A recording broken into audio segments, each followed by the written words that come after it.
Hey everyone, welcome back to another Employer Brand Playbook. It's JT, and today I'm with Susan LaMotte. She's the founder of Exaqueo, and I'm going to let her explain more about that. But in this episode, we're going to break it down to three parts. We're going to get to know Susan and her team. We're going to talk a little bit about the do's and don'ts in Susan's Employer Brand Playbook, and then we're going to put her to the test with a little hashtag challenge. So let's get started. Welcome, Susan. Thank you for having me. Good morning. So tell me a little bit about what your company does. Sure. So Exaqueo is an employer brand experience firm. So we build, develop, and execute and activate employer brands. We do everything from workforce research, internal and external market research, all the way through to full creative and digital execution and activation. Nice. Love it. Love it. All right. Well, before I dive in and learn more about, I love the term experience. We're going to come back to that because it's awesome. We're going to get to know you a little better first. So tell me something that nobody would believe about you. Well, I have had 32 jobs in my lifetime. Before college, I think I counted 19 or 20 different jobs. I've been working since I was 14. It's when I got my first W-2, and I've never stopped. So I truly, I think, embody what it means to work in the world today. And I've had every job you can imagine, from hourly job to executive job. And I think that really helps in understanding the perspective of the employees that we do our research with. Oh, I love it. I love it. All right. Favorite food or drink, and where would you most like to be enjoying those things? Oh, for sure, it's bourbon. So I live here in Charleston, South Carolina. So bourbon, a great bourbon on the rocks, or mixed with ginger ale or ginger beer, and an oyster roast, quite honestly, in my backyard. We do oyster roasts all the time here in South Carolina, and it's so much fun to have friends and family. And one of my kids likes oysters, not both of them. Well, at least you got one. Exactly. And taste change, you never know. Yeah, sure. All right. So when you're not working, what hobby gets the majority of your time? So it's funny because we ask this question in our research sometimes because we believe people bring their whole selves to work. So you've got to really get to know the people that you work with. And you hear a lot, and I'll say the same answer, which is honestly my kids. I have two kids under 5. I have a 4.5-year-old girl and a 1.5-year-old little boy. And so when my husband and I aren't working, we're spending all of our time with them. But we also spend a lot of time outdoors here in Charleston, and I'm a big yogi. I've been practicing yoga for almost 20 years. And you can see my bike in the background. We got a Peloton a little while ago, so I'm getting used to riding the Peloton too. Oh, that's awesome. I hear it's addictive. I'm hoping it will become a little more addictive. I like to do it a little more than I do. So I know that you've had the 32 jobs, but how long have you been doing the recruiting employer brand realm? How long in that industry?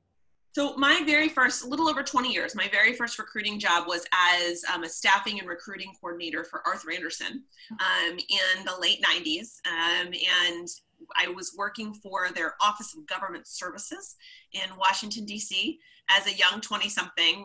And like most recruiters for big consulting firms, I promptly gained 15 pounds from all the lunches of taking candidates out to lunch in between their partner interviews. Oh, I love it. I love it. Yeah. Instead of the freshman 15, it's the first job 15. Totally. Especially in recruiting. And when you're recruiting, for executives, right? You're going out to fancy restaurants, and at, 24, of course, I ordered the steak and the, fancy food because I didn't know any better. I totally get that. All right. So if a movie was being made about your life, which movie star would you have play you? Oh, that's a really hard one. People always say who you look like. And I don't get a lot of you look like this person. So it would probably be a movie star that doesn't sleep much. I don't sleep much. I'm very high energy, but I'm also a bit of an introvert too. So I had a hard time thinking about somebody that really fit that. I'm just not sure. So we got to think of one. How about Sandra Bullock? Sandra Bullock? I'll throw it out to the audience. They'll comment on the YouTube video and tell us. That's Perfect. What we'll have them do. Perfect. Cool. All right, everyone, there's your first job. All right, what's the smartest thing you've ever done, Susan? The smartest thing that I ever did was push when I was told no. So before starting Exaqueo, I was the global employer brand and marketing leader for Marriott. And at the time, they didn't really have demonstrated employer brand. There was a half of a resource responding to reactive requests. And when they brought me in to do the role, they said, we really think our employer brand is about family. Marriott name was everywhere. And I really pushed back. And I was I'd been working at Ritz-Carlton in recruiting, so I was new to Marriott International as a whole. And I decided to take a chance. I said, I have nothing to lose. So I pushed back really hard and said, that might be true, but I have a hunch it's not. Can you trust me? Can you give me some money to go do some research? And that's what we did. We did research all over the world. My gut, my hypothesis was right. And that changed, I think, the trajectory of employer brand for Marriott, but also my career, my passion for employer brand. Oh, that's fantastic. I know when you have those aha moments, right? And then you want to share it with the world. That's wonderful. And it's usually never something smart that you do in terms of content. It's usually something, that's related to a behavior. Pushing back on someone or saying no or standing your ground. Those usually end up being your smartest decisions. Oh, awesome advice. Very nice. Okay. Last personal question. So if you couldn't pursue employer brand in the business you have now, we take it all off the table, what career would you do instead? So two things that I think about pursuing, years from now. One is art. I just love art, everything creative, colorful, everything from jewelry to painting to all of those things. But I also love hospitality. You can take the girl out of Ritz-Carlton, but you can't take Ritz-Carlton out of the girl. And Charleston has been named the #1 city by Travel and Leisure magazine for a few years in a row. It's such a hot tourist destination here. I love giving people food recommendations and helping them craft the right experience. So I do think about an opportunity to do that someday. Interesting. Well, and that leads us nicely into this section too, because you mentioned experience. It sounds like you're drawn to the idea of creating experience. So when we talk about your employer brand playbook for your company, I'm assuming this concept of experience is sort of central to the theme. So expand on that. What do you mean by that? And how are you different from, say, other firms that are doing employer branding?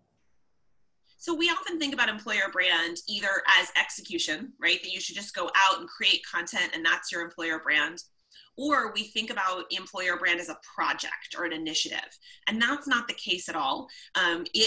Your brand is a constant state, right? And it's sort of like music dials. It can go up or down depending on what the reaction is or the tenor is of your brand at any given time. And so we also firmly believe at Exaqueo that you have to create an authentic employment experience. Clients, CEOs of Fortune 500 companies ask us all the time, should we create an authentic employer brand or an aspirational one? And unless you create the truth or the reality, you're not creating the actual employer brand that's going to attract the kind of people that will thrive in your organization. So that's where experience comes in. You have to create an experience with your brand that helps them understand what it's really like to work there. So not just the strengths, but also the realities and the detractors. So people can self-select out. And that's not just throwing up some content. That's having a real actual strategy and architecture behind your brand that does that. And that's where experience comes into play. Yeah, give me an example of an experience, maybe one that you've executed so people can understand the difference between, hey, but I'm posting content on Instagram and Facebook and LinkedIn with hashtags, Susan, isn't that good enough? And I think you're going to tell me no. So let's talk about that. Yeah. So one of the biggest, and I know I'm jumping ahead to the don'ts, but one of the biggest don'ts that we always say is an employer brand is not just execution. If you're jumping right to execution, you are going to fail because you're just throwing content out there and you're not building that content against a strategy. So we created the employer brand for Kempinski hotels. Most people haven't heard of Kempinski because they're a European brand. They're based in Switzerland, and they don't have any locations in the Americas. But they are a global hospitality company. They operate luxury hotels all over the world. What's unique about Kempinski is that each location is supremely different. So unlike Marriott or Hilton or some of the larger chain hotels where you've got brand standards and you experience the same decor and the exact same service everywhere you go, Kempinski offers a different opportunity. So if you are, let's say you're an aspiring hotelier, you're just out of hospitality school at Cornell or Cesar Ritz or Lausanne, and you're trying to decide what experience is going to be best for you as an employee, you might say, I want to go work for Marriott or Hilton because I want to learn from the best. I want to see what standards look like. I want an opportunity to be able to go to thousands of hotel locations around the world. And I like the idea of following instructions and guidelines. But Kempinski is a little bit different. Every location looks different. And so while they've certainly got service standards, you've got a real opportunity to be unique and empowered to deliver a very custom experience, hotel to hotel. And then the experience looks different because each hotel looks so different. You can't, if you go to a Marriott, you go to one courtyard, you walk into another, you know absolutely that you're at a courtyard. Kempinski is completely different. So we created the Kempinski employer brand to be crafted by you. And you compare that to Marriott's employer brand, Find Your World. They're two really valuable propositions for aspiring hoteliers, but they're very different. And that's the goal. It is legitimately, that's how you know when you've built a great employer brand, is you're positioning yourself against your competitor in a way that shows what you offer that's different. But for somebody that doesn't want that still feels nervous about their career, or maybe wants to learn from, a much larger collection of hotels or a much stricter set of brand standards that are exactly the same from hotel to hotel, then Kempinski might not be the place for them. And we want to make that really clear from the outset. Interesting. Wonderful, wonderful. So it sounds like a do and a don't here is definitely doing your homework in advance to understand and create the employer brand experience. And like you said, the don't is just jumping in. Talk to me about what you're researching for that employer in order to reveal what you need to create that experience. So in terms of crafting an employer brand that really delivers on experience, you absolutely have to start with research. Our firm is built entirely on a consumer research model. So while there are very many differences between a consumer experience and an employment experience, our friends in marketing have been doing this for a really long time, and they know to build a real brand strategy, it has to be built on research. Right? If you think about some of the biggest brands in the world, Coca-Cola, Apple, they would never just go sell a product. They wouldn't just start creating content. They would do, years and years or months and months of research to really make sure they understood their target audience, what mattered to them, and how the product would fit into their lives. And so we endeavor to do the same thing on the workforce research side. There's a couple things that we're known for measuring that we've pioneered. The first is the whole self model. I wrote about this in Harvard Business Review a couple years ago. The idea is that people bring their whole selves to work. And in my 20+ year career in HR, we've only ever measured things that employees do from the time that they walk in the door to work to the time they leave. And we all know that, there is no way that you cannot think about your life outside work while you're at work, and you think about work when you're outside of work. They're two just completely intermingle, right? It's not balance, it's integration. It's a complete commingling of work and life. So we use the whole self model to truly understand where people spend their energy outside work, what they value. When you're making a choice to take or keep a job, you are going home and having that conversation with friends, with family, people that are important to you. So we measure that. We measure the relationships that you have in your life and the impact of those relationships. And then, of course, we measure the employment experience. But we do so from awareness, the time that you're aware of the brand, all the way through to departure and beyond. So it is a full life cycle of research. The other thing that we're really known for that I pioneered is something called source of influence. I've been known in the space for a long saying for years that source of hire is dead. I hate that we measure source of hire. I think we should take our investments and our resources and funnel it into source of influence. There is no such thing as one source of hire. When you think about taking a job, you are influenced at 20 to 30 different points along the way. So you might go to a search engine and type in Coca-Cola jobs, for example, but at the same time, you didn't just immediately think of that. You've been drinking Coke since you were, a young child, or you passed by a billboard, or you heard an ad on the radio. Maybe it was a consumer ad, maybe it was an employment ad. As employer brand and human resource practitioners, we absolutely have to measure those sources of influence along the way. And we have to make sure our strategies, content, and advertising are acting on those sources of influence, not just on the volume that we think we might be getting from one particular source. Got it. Makes total sense. Absolutely. I love the influence concept because we say here all the time at Work It Daily that job seekers are really job shoppers. Yeah. And they're going to go out and look, and our research shows probably look on average at least 9 pieces of content in order, and that's an experience, right? I'm going out and I'm digesting all of this. The question, to your point, is where are the sources? Where am I being influenced in that decision? Which is huge. Definitely. So let's talk about that, because I think we have a lot of SMBs, a lot of shops that the company still hasn't figured out they should invest money and build budgets for employer brand. Yeah, so if they're listening to us, they're saying, okay, well, Susan, what can I do on a budget? What can I do on my own? Or what should I, just start to do so we go down the right path? What would you suggest? Well, first is making the case for employer brand. So building your own business case and then road showing it or shopping it around your organization.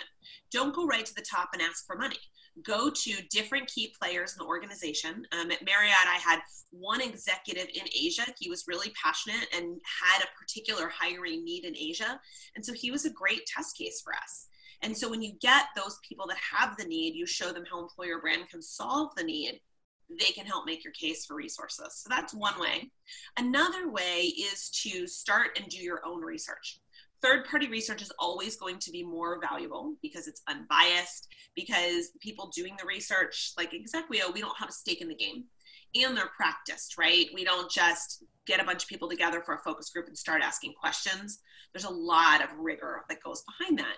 But if you are on a budget and you're doing it by yourself, there's no reason you can't start to collect some of that data yourself.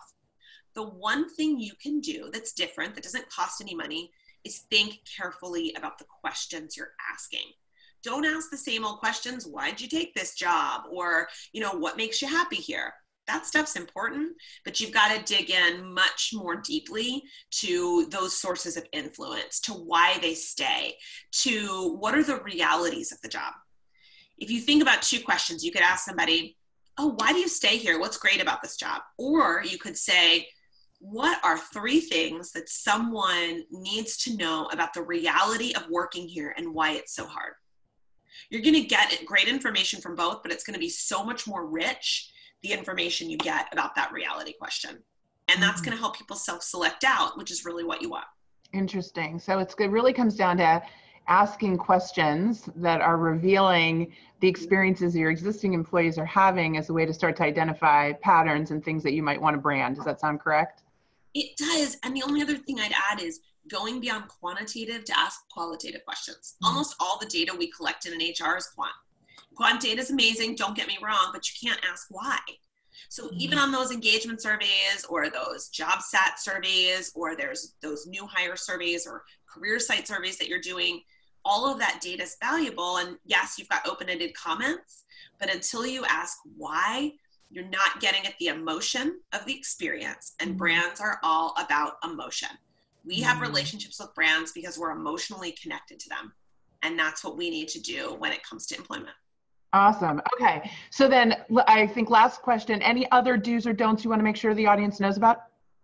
Yeah, I love content. And believe me, all of our clients we work with have an incredible content strategy. That's part of the goal, but do not jump right to content. You've got to think carefully about doing the research, and then you've got to start to narrow down, we call it a brand architecture, but you've got to narrow down what the pillars of content are that you're going to focus on. And then every single piece of content that you put out should be connected back to those pillars, meaning that you're picking 3 or 4 messages and you're reinforcing those messages at every turn. Now, there can be different inculcations of that, right? You could tell an employee story, but at the end of the day, the headline to that story or the content of the story should reinforce one of your core pillars or your messages of your architecture. Interesting. I like it. I like the idea of architecture. So they've got an anchor, especially if you're doing employee generated content, for example, giving them a framework of what you want them to showcase can really help build that brand messaging. Yeah, it's absolutely true. Great brands are built on consistency. And the consistency of your brand is what will drive, and the repetition of it is what will drive interest and awareness. Awesome. Okay. All right. So we're moving on to section 3, which is the hashtag challenge. So I'm going to give you a hashtag. And for those of you that aren't familiar, again, we've created a master key of hashtags, a universal set of hashtags that both job seekers and employers are using as part of Work It Daily. And it's our way of giving our job seekers, millions of job seekers come to the Work It Daily site each and every month. And they are searching for you using hashtags that reflect the kind of benefits, perks, and things that they're looking for, the kinds of experiences, as Susan's pointing out, they're looking to have with their employers. So we're going to put Susan to the test here. The hashtag, Susan, is work parties. So if you were with a company and work parties was the hashtag and they were going to represent it, maybe you've done this in the past or you have some clients that come to mind, what do you think would be some good ideas for content or experience to convey on social platforms? And even what platforms could you see that happening on? Well, certainly anything that's around a celebration or a party lends itself to a visual experience. So whenever we think about hashtags, we think about first, not thinking about applying it everywhere, but what's the strategy for that hashtag? So I would think this would be a very heavily visual one. So I'd focus primarily on channels where you can show that visual. So YouTube or Instagram, for example, or even Snap, if that works for your audience. And then of course, you've got to make sure that those channels are connected to the target audience. The next thing that I would do around that content, so make sure it's visual, make sure you're thinking about visual channels to connect it to, then think about what are the guardrails, right? Because there are certainly, we've got to put our HR hats on, there are certainly things we don't want to show, potentially, depending on our business, depending on our target audience. You may decide we don't want to show alcohol, for example.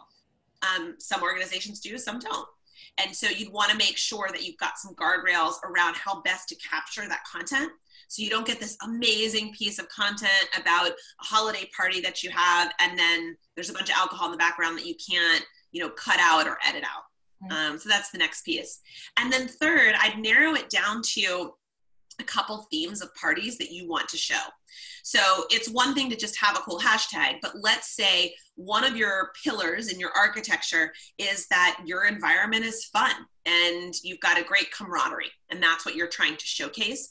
Then you want to make sure that the content you're capturing isn't just like a panoramic of the room of some party, but that you're actually capturing moments of that camaraderie and people having fun.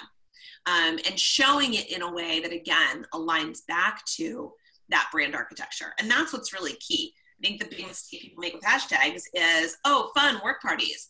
Let's get as many snippets of work parties as we can, but it's not aligned to anything or connected to anything. I love it. Very, very good. Great stuff. Thank you so much, Susan. Thank you for being on here. So for everyone that's watching this, if they want to track you down, where can they find you? Everywhere. So Exaqueo, EXAQUEO. We are on Instagram, Facebook, and at exaqueo.com. And you can find me, Susan, at exaqueo.com, or on Twitter at Susan LaMotte, or on Insta at Susan LaMotte as well. Happy to chat with anyone. Thanks for having me, JT. Oh, thank you for coming in. Of course, we'll post all those links as well, team. And until next time, remember what we tell you when it comes to employer branding, it's brand or be branded. So stay tuned and I'll see you on the next episode. Okay. Bye, everyone.